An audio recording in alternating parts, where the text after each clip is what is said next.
Well, good evening, everyone. Welcome back to another episode of Live Chat with James, coming to you from the ProPix TV studios here in Vancouver, British Columbia.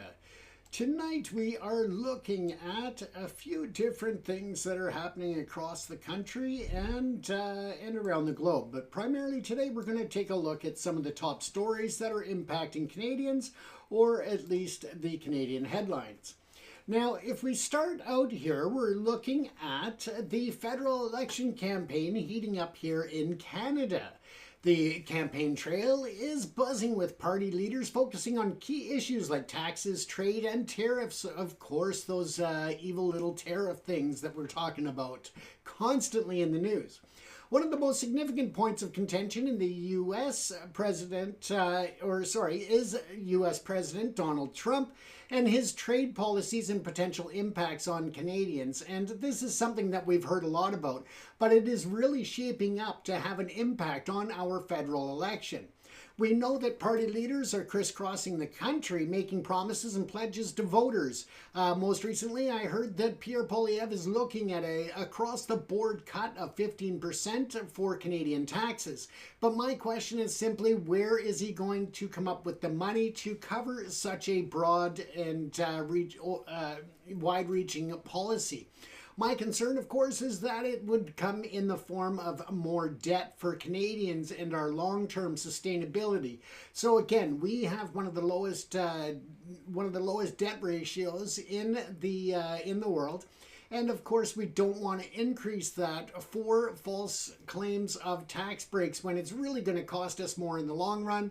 And it's going to cost us more in terms of cutting other programs that are going to have to pay for this 15% tax break. So again, we need to watch what's happening on the election trail, what the promises are, and what promises are actually realistic. Now, when we take that to a further extent, of course, we need to also be aware that there is the potential for a lot more foreign interference within our elections Canada system. And whether or not it is as blatant and as publicized as buying a president in the United States, that's not what we're going to see in Canada. Of course, we have a lot of different laws that protect our elections, but it is a wide-reaching concern. Over the last year, there has been a lot of information released from the Commission report on foreign interference into Canadian elections and Canadian politics. And that is something that we'll have to really watch throughout this election campaign. It is a snap election that's going to take place, of course, we know on April the 28th. So again, between now and then, we do anticipate a wide ranging of different activities by foreign interference, as well as special interest groups and quite possibly Elon Musk and others that have a benefit to gain by the results of the Canadian election. Now, we've seen that Pierre Poilievre has taken a battering in the polls over the last 6 to 8 weeks since Donald Trump came into office, being that he seemed to be a parrot of a lot of talking points of the MAGA movement. Of course, that has turned a lot of Canadians off when it comes to seeing what's happening south of the border and feeling the impacts of the Trump administration and their policies. So again, that seems to have done damage to Pierre Poilievre and the Canadian Conservatives. Now, when you take into account or add into the pot the fact that Danielle Smith of Alberta has also been championing the cause of the Americans to stop tariffs and to take a break from their rhetoric until after the election takes place, because she's concerned that the impact that it's having on Pierre Poilievre's popularity and the Conservative Party potential to win the election. She wants to see all of the tariffs and everything paused until after the election. Now, a big part of this election being called with such a short notice, or being a snap election, is the fact that we need to have a strong leadership in Ottawa to face off against Trump and his tariff talk and his actions. We need somebody who's going to stand firm and actually counter what he is doing to the Canadian economy and to get us through it with strong leadership. I'm not here to tell you who to vote for. That is completely up to you. That is a personal decision. But what I will raise as a warning is that the information you are gaining on sites such as Twitter and Facebook and others is a lot of times misinformation by foreign governments. Now, India, for example, spends hundreds of millions of dollars a year to pay for bots and for basically sweat rooms full of computers and people that they create these fake handles and personas on the internet. And they share a lot of misinformation that triggers certain emotions with Canadians, Americans, and other nations. And that is their key goal, is to create that misinformation, that divide, that animosity, the anger, the frustration. And they magnify that through their online presence, appearing to be fellow Canadians, whether it's, fighting for the trucker movement or fighting against Trudeau when he spoke out and called out the India government when it came to foreign interference and transnational repression in the sense of the murder of Hardeep Singh Nijjar in Surrey, British Columbia, and other activities as well.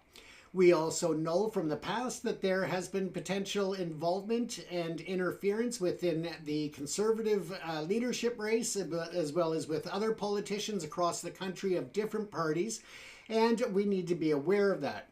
If you are going to base your information off of sourced opinions of others on the internet, I strongly encourage you to actually go to the government website, go to the political party websites, and do your research there so that you're getting a real sense of what's going on.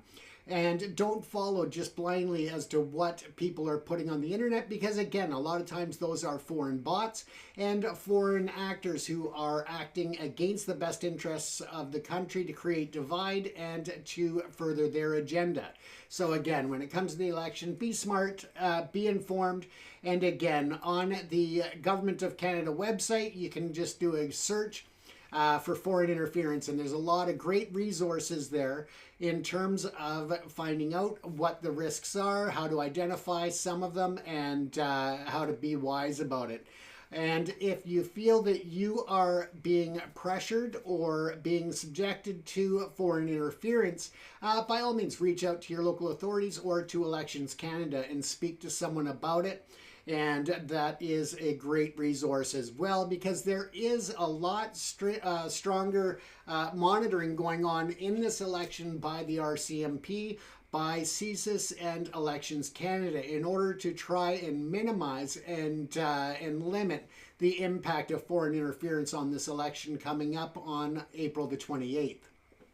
Again, just be aware and try to follow common sense policies and, just be aware of what's going on.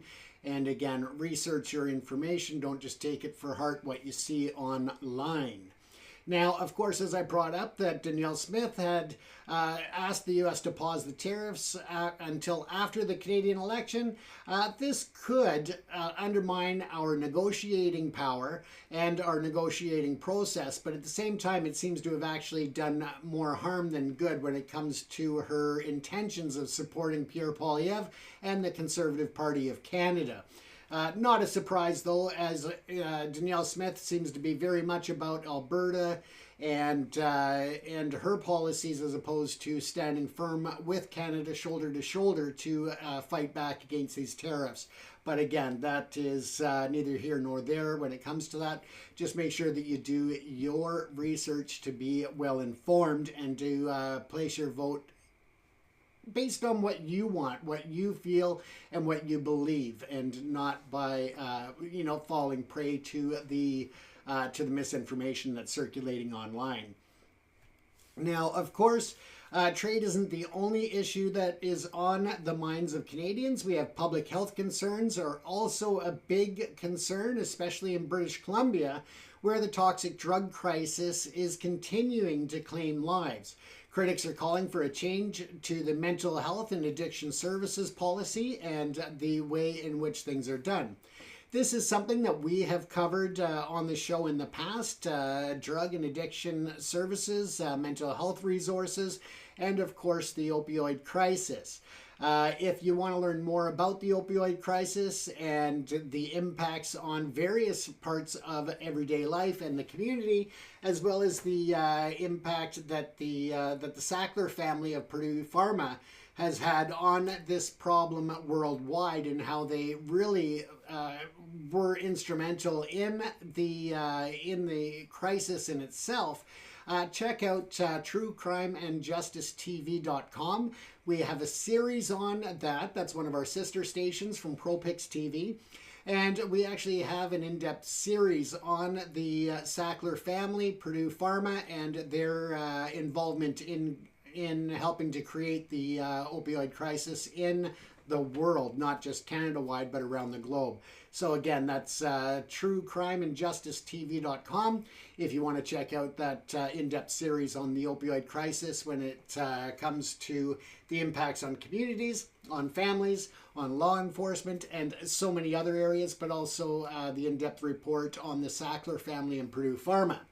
This is a big concern around the globe. It's not just a Canadian problem. It is far-reaching and has cost so many lives that it needs to be addressed. And again, that is a big issue coming up in the federal election on April the 28th. Now, in Saskatoon, overdose concerns have led to the public library closures. Patrons are being redirected to alternative locations, and city officials say they're working to address the issue. And again, this comes from rampant drug use and overdoses in the library and the public concourse areas around the library. And again, this is, of course, a public health and a mental health concern, as well as public safety. So again, they are looking to deal with this in Saskatoon, but it is not isolated to that one city. It is a problem nationwide. And as we speak about health issues, of course, we also have seen health officials grappling with a measles outbreak in Ontario. Residents are being urged to get vaccinated, and public health clinics are offering free immunizations. And this, again, is a big concern because as we overlap with American media, we get a lot of misinformation about the risks of measles, the vaccinations and immunizations. So again, do your research. Don't just follow what people are saying on the internet.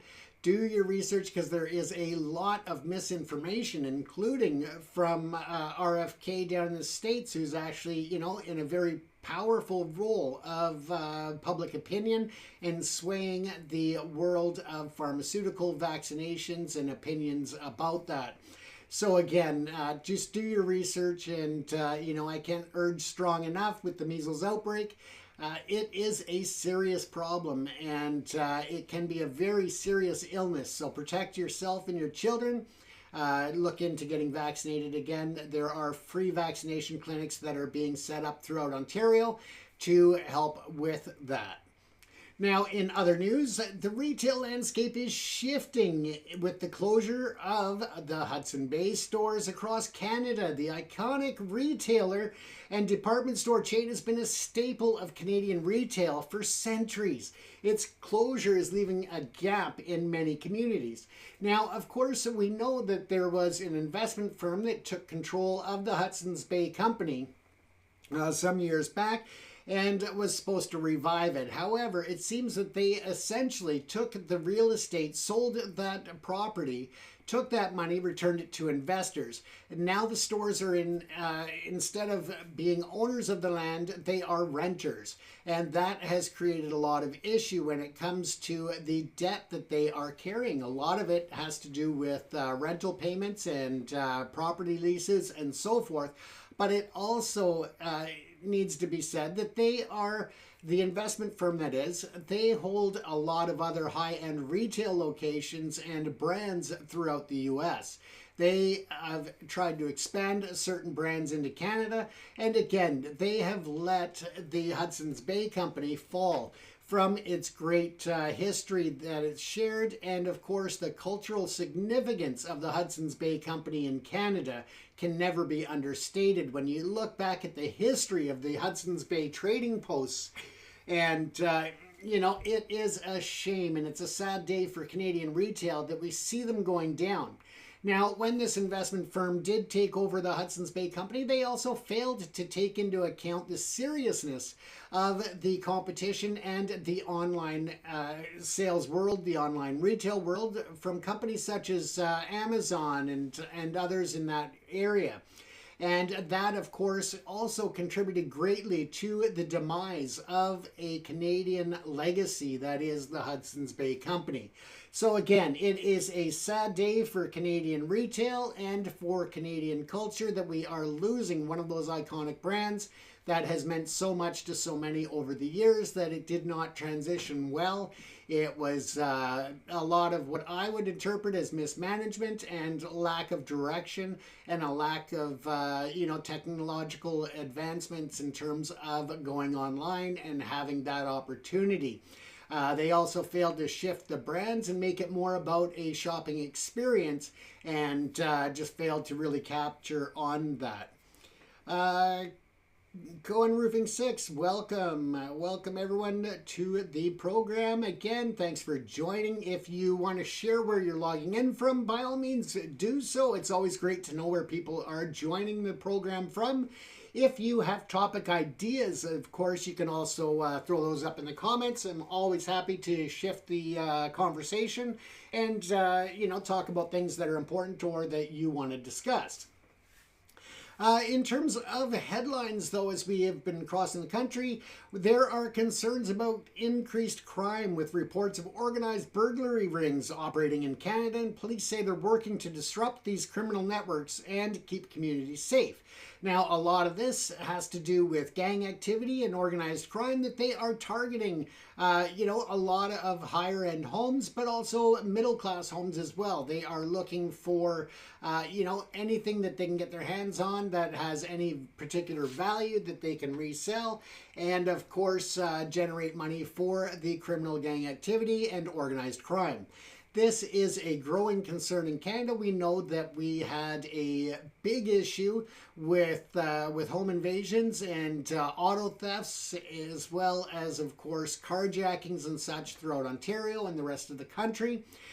This is an ongoing problem. Crime is rising in Canada, and we could even relate back to our top story when it came to the upcoming election. Of course, crime is a major concern of Canadians, and it is going to have a big impact in Canada coming up with that election. One thing that we have been distracted by when it comes to the election is, of course, the tariffs and the ongoing geopolitical climate, especially between Canada and the US. But we also must not forget that we need solutions to the crime problems that are facing our communities. And when we look at areas such as, Vancouver and Surrey, Saskatoon, Toronto, no matter where you are across the country, whether it is up in Nunavut or in Prince Edward Island, crime has become a topic that needs to be addressed throughout this election cycle. And it also needs to be addressed at all other levels, provincial and municipal. We need to look at the use of technology when it comes to fighting crime as well. And there's a lot of debate on how AI can play a role in crime prevention and apprehension of criminals. And that's something that we'll look at in a future show next week. We'll take a look at new technology that law enforcement agencies are using around Canada, the US, and other parts of the world. So stay tuned for that next week. We'll look at the technology, and a part of that will include the advancements in AI and other technologies that are helping to prevent crime and that are having a success. We'll also look at some that are more comical in terms of what people have come up with for ideas to help prevent crime. So again, we'll add a bit of levity to the topic and the series. But other than that, folks, we are just in the midst of chaos throughout the world, and Canada has not been immune to it. So again, we need to hold together and just work together to come up with strong solutions and to come up with grassroots movements in order to hold the criminals accountable. Something I heard recently that was just utterly ridiculous is that, of course, we know that the Sinaloa cartel is making inroads across Canada. And the Sinaloa cartel is a Mexican drug cartel that is also very far reaching in terms of their street crime and their street gang activity as well.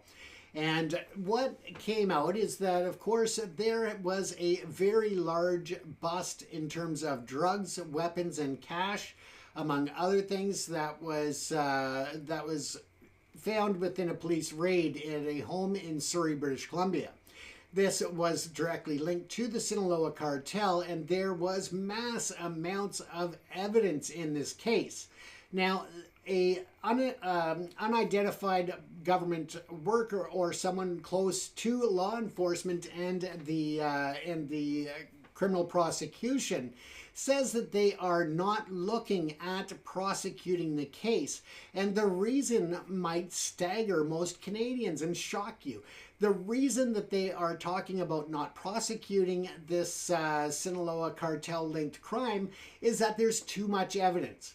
Now, there are laws in Canada, and the Jordan Act, it came out, and that has to do with timelines of trials. People have a right to a speedy and fair trial. That is one of the cornerstones of the Canadian legal system and the prosecution service. However, they are stating that this particular case with the Sinaloa cartel and the others that were involved in the case, there is too much evidence for it to be presented and tried within what the government has set for parameters for a speedy trial. If a trial fails to fall within the timelines, then it can be thrown out. It is about the rights of the accused, but is it going too far? Is there not exceptions that can be made when it comes to trials with vast amounts of data, with vast amounts of evidence, and vast amounts of witnesses? That when we start talking about not holding people accountable for crime because of the fact that there is too much evidence, then that sends a clear message to criminals that they've been doing things wrong for all these years. They've been trying to erase evidence instead of creating evidence. That is ridiculous, and we need to look at that more closely. And again, we'll be looking at that in coming episodes in more depth about the Jordan Act and the laws that may actually be working against us to try to make our communities safer. Now, with that said, of course, we know that the Canadian government has been utilizing the Black Hawk helicopters and other resources that they have increased across the Canadian borders. And that, again, is to try and stem the flow of fentanyl and the flow of illegal immigrants across the border, both northbound and southbound. And, you know, Donald Trump may look at this as a big win for him. But at the end of the day, let's face it, it is about protecting Canada. It's not about protecting the U.S. Per se. It's more about protecting Canadians from the flow of potential criminals coming across our borders, as well as the flow of fentanyl, which we see has been just devastating communities and families, taking lives, and yeah, it is a shame. But let's face it, we are still in the midst of a lot of challenges. The Canadian government has cut back on the immigration programs, and that again pushes people to be more desperate to get across the border into Canada. We are seeing the Sinaloa cartel and others exploiting this desperation of some people who want to get into the borders of Canada and to really find a new life here. And that is, of course, at the risk of those lives. We've seen where there have been people caught crossing the borders throughout the prairies and Quebec and Ontario in these harsh Canadian winters. A lot of these people crossing the borders are ill prepared for the conditions in which they are being subjected to. the Sinaloa cartel sends them across without properly, preparing them, or without warning them to be prepared, to have proper footwear, to have, scarves and gloves and hats and proper winter gear, and instead sending them across the border with minimal amount of protection from the elements. And that is risking lives. And some people have come close to death.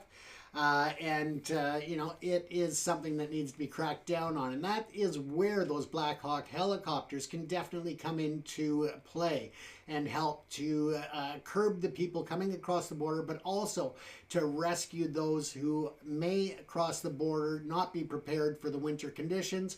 And as a recent case happened, 2 adults and 2 young children almost froze to death. They literally were so cold that they couldn't move, and they would have died had it not been for the fact that one of the people, out of desperation, actually called on her cell phone. I believe it was the female adult, but called on her cell phone for an emergency rescue and to get help. And they were found by search and rescue and law enforcement, border security and such. They were brought out about a mile from where they were located to a waiting ambulance and taken to hospital for medical treatment. And again, they came very close to freezing to death in those elements. So again, people need to be aware, they need to be vigilant, and that is a big concern on the Canadian border. Now, when Donald Trump talks about the fentanyl crisis and the amounts that are going across the border into the U.S., something that he overlooks conveniently is the mass amount of guns and ammunition and other weapons that are coming across the border into Canada from the United States. We know that this is a major problem, both with weapons coming into Canada, but also weapons that are going into the United States, into Mexico from the United States, that are getting into the hands of the cartels there. And this, again, is something that you don't hear the Trump administration talking about. And that is the overwhelming abundance of these weapons that are being located. Just recently, I believe it was an AR-15 or some type of automatic rifle was located in Stanley Park, found there with lots of rounds of ammunition. And fortunately, that is in the hands of law enforcement. If you lost your AR-15 and lots of ammunition in Stanley Park, by all means, feel free to call the police to claim it. But in any event, folks, on a more serious note, thank you for tuning in tonight. This has been Live Chat with James on ProPix TV, coming to you from Vancouver, British Columbia. Take care, stay safe, and don't forget to join us again tomorrow night at about the same time for the next episode of Live Chat with James. If you are watching this repeat broadcast on social media or other platforms, by all means, feel free to put your thoughts and your opinions in the comments section. And don't be shy. You can always add in there topic ideas that you would like to see discussed and stories that you would like to see brought to the air on the program. Once again, this is James Cousineau from ProPix TV in Vancouver, British Columbia. Stay safe, everyone.